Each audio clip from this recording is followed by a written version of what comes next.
ಜಾನಪದ ವಿಶ್ವವಿದ್ಯಾಲಯಗಳಲ್ಲಿ ವಿದ್ಯಾರ್ಥಿಗಳ ಸಂಖ್ಯೆ 50% ಕುಸಿತವಾಗಿದೆ. ಜನಪದ ಅಧ್ಯಯನಕ್ಕಿರುವಂತಹ ರಾಜ್ಯದ ಏಕೈಕ ವಿವಿಗೆ ಈಗ ಸಂಕಷ್ಟ ಎದುರಾಗಿರೋದು. ಕಳೆದ ಸಾಲಿನಲ್ಲಿ 1000 ಇದ್ದ ವಿದ್ಯಾರ್ಥಿಗಳ ಸಂಖ್ಯೆ 500 ಇಳಿಕೆ ಆಗ್ಬಿಟ್ಟಿದೆ. ಜನಪದ ಕೋರ್ಸ್ ಮಾಡದವರಿಗೆ ಉದ್ಯೋಗ ಸಿಗದಿರುವುದೇ ಈ ಒಂದು ಕುಸಿತಕ್ಕೆ ಕಾರಣ ಆಗ್ತಾ ಇರೋದು. ಅಂದರೆ ಈ ಜನಪದ ಕೋರ್ಸನ್ನು ಮಾಡಿದ್ರೂ ಕೂಡ ಅವರಿಗೆ ಉದ್ಯೋಗ ಅನ್ನೋದು ಮಾತ್ರ ಸಿಗ್ತಾ ಇಲ್ಲ. ಹಾಗಾಗಿ ಒಂದು ಸಹಜವಾಗಿ ಅಸಮಾಧಾನ ಇರುತ್ತೆ. ಹೇಗಿದ್ರೂ ಕೋರ್ಸ್ ಮಾಡಿದ್ರೆ ನಮಗೆ ಅವಕಾಶ ಅನ್ನೋದು ಸಿಗಲ್ಲ, ಯಾಕೆ ಈ ಕೋರ್ಸ್ ಮಾಡಬೇಕು ಅನ್ನುವಂಥದ್ದೊಂದು ಭಯ. ಆ ಕಾರಣಕ್ಕಾಗಿ ಇಷ್ಟರ ಮಟ್ಟಿಗೆ ಕುಸಿತ ಆಗಿದೆ. 50% ವಿದ್ಯಾರ್ಥಿಗಳ ಸಂಖ್ಯೆ ಕುಸಿತ ಅಂತ ಅಂದರೆ ಇದರ ಕಾರಣ ಏನು ಅನ್ನೋದು ಇಲ್ಲಿ ಗೊತ್ತಾಗ್ತಾ ಇದೆ. ಹುಬ್ಬಳ್ಳಿಯಲ್ಲಿ ಸಿಬ್ಬಂದಿಗೆ ವೇತನ ನೀಡೋದಕ್ಕೂ ಕೂಡ ಆರ್ಥಿಕ ಸಮಸ್ಯೆ ಅನ್ನೋದು ಎದುರಾಗ್ತಾ ಇದೆ. ಜನಪದ ವಿಶ್ವವಿದ್ಯಾಲಯದಲ್ಲಿ ವಿದ್ಯಾರ್ಥಿಗಳ ಸಂಖ್ಯೆ 50% ಕುಸಿತ ಆಗಿರೋದು. ಜನಪದ ಅಧ್ಯಯನಕ್ಕಿರುವಂಥ ರಾಜ್ಯದ ಏಕೈಕ ವಿವಿ ಇದು. ಇಲ್ಲಿ ಅದು ಎಷ್ಟೋ ಜನ ಅಧ್ಯಯನ ಮಾಡಿದ್ದಾರೆ, ಸಾಧನೆ ಕೂಡ ಮಾಡಿದ್ದಾರೆ, ಎಷ್ಟೋ ಜನರ ಕನಸು ನನಸೂ ಆಗಿದೆ. ಆದರೆ ಈಗ ಮಾತ್ರ ಸಂಕಷ್ಟದ ಪರಿಸ್ಥಿತಿಯನ್ನು ಎದುರಿಸಬೇಕಾದಂತಹ ಅನಿವಾರ್ಯತೆ. ಕಳೆದ ಸಾಲಿನಲ್ಲಿ 1000 ವಿದ್ಯಾರ್ಥಿಗಳ ಸಂಖ್ಯೆ ಇತ್ತು, ದಿಢೀರ್ ಅಂತ ಅರ್ಧಕ್ಕರ್ಧ ಕಮ್ಮಿ ಆಗಿದೆ. ಈಗಿರೋದು 500. ಜನಪದ ಕೋರ್ಸನ್ನು ಮಾಡ್ತೀವಿ, ನಮ್ಗೆ ಉದ್ಯೋಗ ಎಲ್ಲಿ ಸಿಗುತ್ತೆ? ಭರವಸೆ ಅನ್ನೋದೇ ಇಲ್ಲ. ಇವತ್ತು ಅದು ಎಷ್ಟೋ ಮಂದಿ ಜನಪದ ಕೋರ್ಸ್ ಮಾಡಿದ್ದಾರೆ, ಉದ್ಯೋಗ ಇಲ್ಲದೇ ಅಲಿತಾ ಇದ್ದಾರೆ. ಹೀಗಿರಬೇಕಾದ್ರೆ ನಾವೂ ಹೋಗು ಮಾಡಿ ಉದ್ಯೋಗ ಇಲ್ದಿದ್ದಂಗೆ ಯಾಕೆ ಇರಬೇಕು? ಕೋರ್ಸ್ ಮಾಡ್ದೇನೆ ಇನ್ಯಾವುದಾದ್ರೂ ಕೆಲಸ ಮಾಡ್ಕೋಬೋದಲ್ಲ.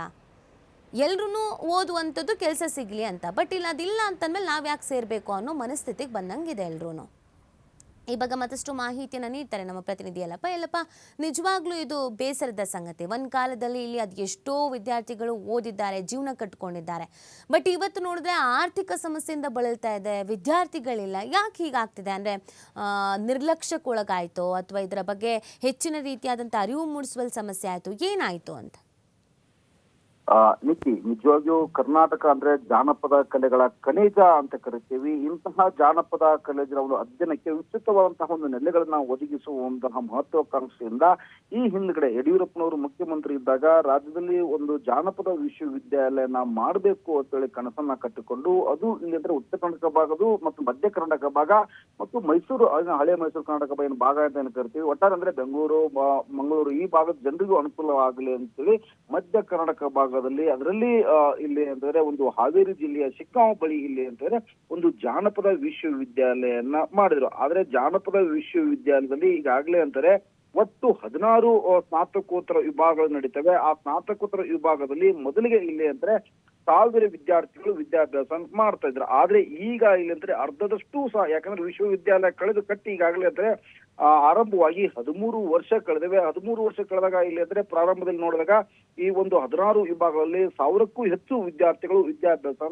ಮಾಡ್ತಾ ಇದ್ರು. ಆದ್ರೆ ಈಗ ದಿನೇ ದಿನೇ ಇಲ್ಲಿ ಅಂದ್ರೆ ವಿದ್ಯಾರ್ಥಿಗಳ ಸಂಖ್ಯೆ ಇಲ್ಲಿ ಅಂದ್ರೆ ಕುಂಠಿತ ಆಗ್ತಾ ಇದೆ. ಇದಕ್ಕೆ ಮೂಲ ಕಾರಣ ಏನು ಅಂತಂದ್ರೆ ಈ ವಿಶ್ವವಿದ್ಯಾಲಯಕ್ಕೆ ಸರ್ಕಾರ ಏನು ಪ್ರತಿ ವರ್ಷ ಅನುದಾನ ಬಿಡುಗಡೆ ಮಾಡಬೇಕಾಗಿತ್ತು, ಆ ಅನುದಾನ ಸಹತ ಇಲ್ಲಿ ಅಂತಂದ್ರೆ ಒಂದು ಕಡಿತ ಮಾಡ್ಲಿಕ್ಕೆ ಮುಂದಾಗ್ತಾ ಇದೆ. ಮತ್ತು ಯಾವ ಮಟ್ಟಿಗೆ ಇವತ್ತು ವಿಶ್ವವಿದ್ಯಾಲಯ ಪರಿಸ್ಥಿತಿ ಬಂದೊದಗಿದೆ ಅಂತಂದ್ರೆ ಇಲ್ಲಿರುವಂತಹ ಸಿಬ್ಬಂದಿಗಳಿಗೂ ಸಹ ಅಂತಾರೆ ವೇತನ ಕೊಡ್ಲಿಕ್ಕೆ ವಿಶ್ವವಿದ್ಯಾಲಯ ಬಳಿ ಹಣವಿಲ್ಲ.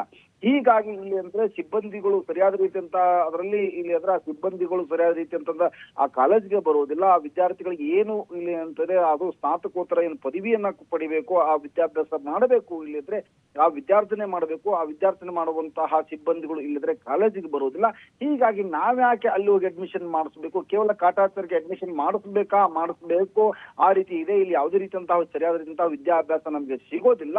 ಅದೇ ಒಂದು ಕಾರಣಕ್ಕೆ ಈ ಒಂದು ವಿಶ್ವವಿದ್ಯಾಲಯದಿಂದ ಇವತ್ತು 100 ವಿದ್ಯಾರ್ಥಿಗಳು ದೂರ ಉಳಿದರೆ ಮತ್ತು ದಿನಂಪ್ರತಿ ಪ್ರತಿ ವರ್ಷ ಇಲ್ಲಿ ಅಂತಂದ್ರೆ ಅಡ್ಮಿಷನ್ ಆಗ್ಬೇಕಾಗಿತ್ತು, ಆ ಅಡ್ಮಿಷನ್ ನಲ್ಲಿ ಇವತ್ತು 50% ಕುಂಠಿತವಾಗಿದೆ. ಇದಕ್ಕೆಲ್ಲವೂ ಮೂಲ ಕಾರಣ ಏನಂದ್ರೆ ಸರ್ಕಾರಗಳು.